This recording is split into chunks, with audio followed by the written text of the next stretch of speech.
हरीश रावत है गैरसैंण में सांकेतिक उपवास पर कैबिनेट मंत्री चंदन रामदास ने तंज कसते हुए कहा है कि उनको भी कुछ काम देना चाहिए, इसलिए वो अपना काम कर रहे हैं। चंदन रामदास ने कहा है कि गैरसैंण में पहले से ही विधानसभा भवन है और वहां जो भी जरूरी है उसके लिए बजट दिया जाएगा। कुछ काम उनको भी देना चाहिए, इसलिए वो अपना काम कर रहे हैं। गैरसैंण में पहले से ही विधानसभा भवन, रिसर्च सेंटर और मिनी सचिवालय, मंत्रियों के कार्यालय, चीफ सेक्रेटरी का ऑफिस सहित पहले बजट का प्रावधान पहले ही करेक्ट किया जा चुका है कि हर बजट में उसमें अलग से कोई प्रावधान हो, ऐसा जरूर नहीं है। मगर आवश्यकता पड़ेगी और धन की खर्च करने की आवश्यकता पड़ेगी तो अनुपूरक में आ जाएगा। अन्य संसाधनों से भी माननीय मुख्यमंत्री गैरसैंण के लिए बजट की व्यवस्था कर सकते हैं। बजट सत्र देहरादून में शुरू हुआ, लेकिन मामला गैरसैंण में बजट सत्र न होने का छाया रहा और गर्मी के मौसम में बजट सत्र के पहले दिन ग्रीष्मकालीन राजधानी गैरसैंण पर सियासत भी गर्मा रही है। आप ये रिपोर्ट देखिए। देहरादून में प्रचंड गर्मी के बीच मंगलवार को बजट सत्र की शुरुआत हुई तो सियासत ग्रीष्मकालीन राजधानी गैरसैंण पर गरमाई रही। सदन शुरू होने से पहले करीब 20 मिनट कांग्रेस विधायक गैरसैंण में सत्र नहीं कराए जाने के विरोध में सीढ़ियों पर बैठ गए। सदन शुरू होने पर विपक्ष ने काम रोककर गैरसैंण पर चर्चा की मांग की, पर बात नहीं बनी। लेकिन विपक्ष ने गैरसैंण पर हंगामे का कोई मौका छोड़ा नहीं। मुझे लगता है सबसे गर्म माह है और इस समय सत्र चल रहा है और गैरसैंण की उपेक्षा है। अगर ये ग्रीष्मकालीन का सत्र गैरसैंण में नहीं चल सकता तो आप बताइए कि कब गैरसैंण में चलेगा। ये पहाड़ की उपेक्षा है। इससे साफ साफ भारतीय जनता पार्टी की पहाड़ विरोधी मानसिकता दिखाई दे रही है। विपक्ष के गले सरकार का ये तर्क नहीं उतरा कि चारधाम की वजह से गैरसैंण में बजट सत्र नहीं हुआ, लेकिन संसदीय कार्य मंत्री प्रेमचंद अग्रवाल ने जवाब देते हुए कहा कि जो जरूरी है वो फैसला लिया गया और गैरसैंण में ही बजट सत्र आयोजित हो ये अनिवार्य नहीं है।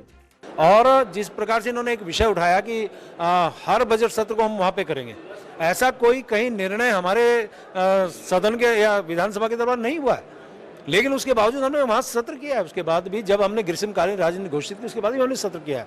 बीते करीब 15 महीनों में गैरसैंण में कोई विधानसभा सत्र आयोजित नहीं हो सका है। ऐसे में गर्मियों में गैरसैंण के बजाय देहरादून में बजट सत्र के आयोजन ने सियासत को गर्मा दिया है। मंगलवार को विपक्ष का विरोध सदन में दिखा और अब इसी मुद्दे पर पूर्व सीएम हरीश रावत गैरसैंण जाकर मुद्दे को और गरमाने के मूड में है। देहरादून से न्यूज़ 18 के लिए दीपांकर भट्ट की रिपोर्ट। और अब बात करेंगे, रक्षा मंत्री राजनाथ सिंह ने सेना में भर्ती प्रक्रिया में बड़े बदलाव के लिए अग्निपथ भर्ती योजना का ऐलान किया है। राजनाथ सिंह ने बताया कि अग्निपथ भर्ती योजना के तहत सेना में 4 साल के लिए युवाओं को भर्ती कराया जाएगा। इसके साथ ही उन्हें नौकरी से छोड़ते वक्त सेवा निधि पैकेज मिलेगा। इस योजना के तहत ही सेना में शामिल होने वाले युवाओं को अग्निवीर कहा जाएगा। वहीं अग्निपथ भर्ती योजना को लेकर सीएम धामी ने मोदी को धन्यवाद भी दिया है और ऐलान किया है कि उत्तराखंड में पुलिस भर्ती में अग्निवीरों को प्राथमिकता दी जाएगी। इस योजना को लेकर उत्तराखंड के सीएम पुष्कर सिंह धामी ने कहा है कि ये योजना उत्तराखंड के लोगों के लिए बहुत फायदेमंद साबित होगी।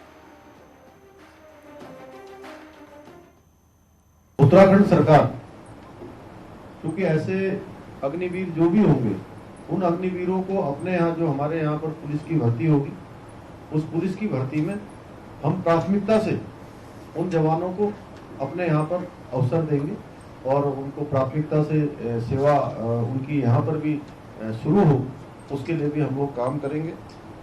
17.5 साल से 21 साल के युवा 10वीं और 12वीं के छात्र इसके लिए आवेदन कर सकते हैं। कोई अग्निवीर अगर देश की सेवा के दौरान शहीद हो जाता है तो उसके परिजनों को सेवा निधि के अंतर्गत 1 करोड़ रुपए से भी ज्यादा की राशि ब्याज समेत मिलेगी। इसके अलावा बाकी बची नौकरी का वेतनमान भी दिया जाएगा। यदि कोई अग्निवीर डिसेबल हो जाता है तो उसे 44 लाख रुपए की राशि दिया जाएगी। इसके अलावा बाकी बची नौकरी का भी वेतन ऐसे अग्निवीर को मिलेगा।